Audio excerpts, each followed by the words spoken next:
Vacation time, baby.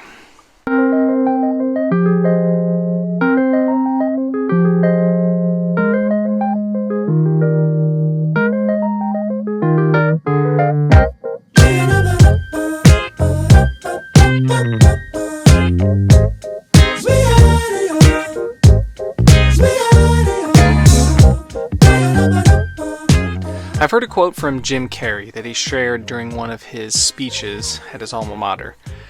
It was a lesson that he learned from watching his dad give up on being a comedian because he wanted to find a safe and stable job instead. After just 12 years of employment, though, he was let go. And so his quote was this: "You can fail at what you don't want, so you might as well take a chance on doing what you love." I love being a father. I love being a husband. I love hosting my friends and my family. I love working hard so I can play hard. And I love my job too. I think everybody has said this during their sabbatical blogs and postings.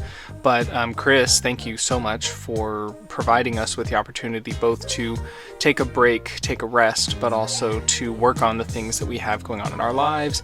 And also thank you for providing us with a workplace that is so positive and makes me feel happy to come back to work. So let's take a look at my first week on sabbatical.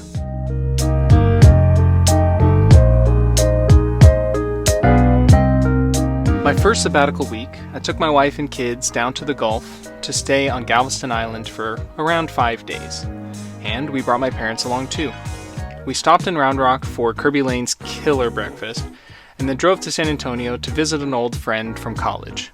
We shared lunch and stories, and the kids thoroughly enjoyed playing until we hit the road for Houston/Galveston. Of course, we had to stop at the world's largest Buc-ee's for rest and for an early dinner. And that's where we saw the fourth and final Cybertruck that we'd see during our trip. It was alright. We arrived in Galveston Island at what the kids would continue to call the special house, where they enjoyed a new living situation with TVs in every room, which was brand new to them. Somehow they didn't have any issues adjusting though.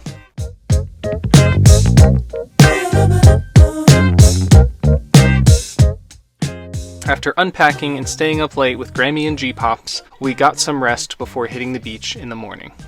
I had planned to carry around my phone on a tripod for the next 29 days, but as I made a cup of coffee the morning of day 2, I couldn't help but feel like there was a message for me, prompting me to leave the tripod behind and to legitimately slow down and rest. And after looking back through my footage from the first few days, I'm glad I slowed down on filming.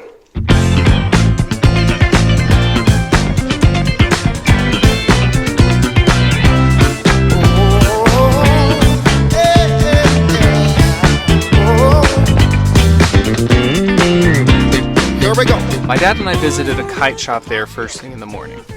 When I was little, me and my 8 siblings loved flying big, spectacular kites with my dad. He used to have 2 massive windsock-style kites that were shaped like a shark and an airplane. We, of course, lost both of those kites over the years, so we were hoping to find replacements that day. We opted for a dragon over a shark this time and a red baron plane, neither being as large or true windsock kites, but they were spectacular and the kids loved them. Hey kids, guess what? It's your lucky day because you get to tell me your favorite baseball team, okay? Between the kites, the beach, the restaurants, the sunburn, and the thousands of trips to the potty, since our 2 youngest are currently potty training, I do wish my wife and I could have spent a little bit more time together. Ultimately, we really just wanted to do what our kids wanted to do, so we didn't end up getting as much time as we wanted. We had to remind each other that we hadn't really filmed the 2 of us together much at all. So, admittedly, we set up the tripod and spent some time walking the shore of the Gulf. It was romantic.